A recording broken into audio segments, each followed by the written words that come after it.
JEE main పరీక్షలు maths కాస్త కఠినం, ఫిజిక్స్ సులువు, కెమిస్ట్రీ ఎన్సీఈఆర్టీ ఆధారితం. ప్రతిష్టాత్మక ఎన్ఐటీలు, ఐఐటీల్లో ప్రవేశాల కోసం నిర్వహిస్తున్న జేఈ మెయిన్ రెండో సెషన్ పరీక్షలు గురువారం ప్రారంభమయ్యాయి. మొదటి రోజు 2 షిఫ్టుల్లోనూ ప్రశ్నపత్రం స్థాయి మోడరేట్గా, అంటే మధ్యస్థంగా ఉందని విద్యార్థులు అభిప్రాయపడ్డారు.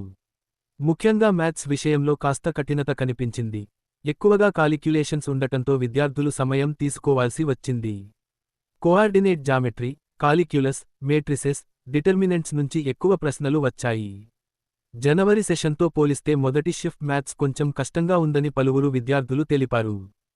ఫిజిక్స్ విషయానికి వస్తే, సులువు నుంచి మోడరేట్ స్థాయిలో ప్రశ్నలు వచ్చాయి. కాన్సెప్ట్స్పై స్పష్టత ఉన్న విద్యార్థులు సులభంగా అటెంప్ట్ చేశారు. ఎక్కువ ప్రశ్నలు ఫార్ములా ఆధారంగా, అలాగే ఎన్సీఈఆర్టీ స్థాయిలోనే వచ్చాయి. కెమిస్ట్రీ కూడా సమతుల్యంగా ఉంది. ముఖ్యంగా ఇనార్గానిక్ కెమిస్ట్రీలో ప్రశ్నలు ఎన్సీఈఆర్టీ పుస్తకాల ఆధారంగానే అడిగారు. ఫిజిక్స్ మాదిరిగానే ఈ సబ్జెక్ట్ కూడా మోడరేట్గా ఉంది. రెండో షిఫ్ట్లో మ్యాథ్స్ కొంచెం సులభంగా ఉండగా, ఫిజిక్స్, కెమిస్ట్రీ మోడరేట్ స్థాయిలోనే కొనసాగాయి. మొత్తం మీద ప్రశ్నపత్రం సమతుల్యంగా ఉండి, కాన్సెప్ట్ క్లారిటీ ఉన్న విద్యార్థులకు అనుకూలంగా ఉందని నిపుణులు అభిప్రాయపడ్డారు. జనవరి సెషన్తో పోలిస్తే ఈసారి ప్రశ్నలు కఠినత కంటే కాన్సెప్ట్ అర్థం చేసుకునే విధంగా వచ్చాయని, ముందుగా ప్రాక్టీస్ చేసిన విద్యార్థులు ఈ పరీక్షను సులభంగా అటెంప్ట్ చేయగలిగారని విద్యా నిపుణులు తెలిపారు.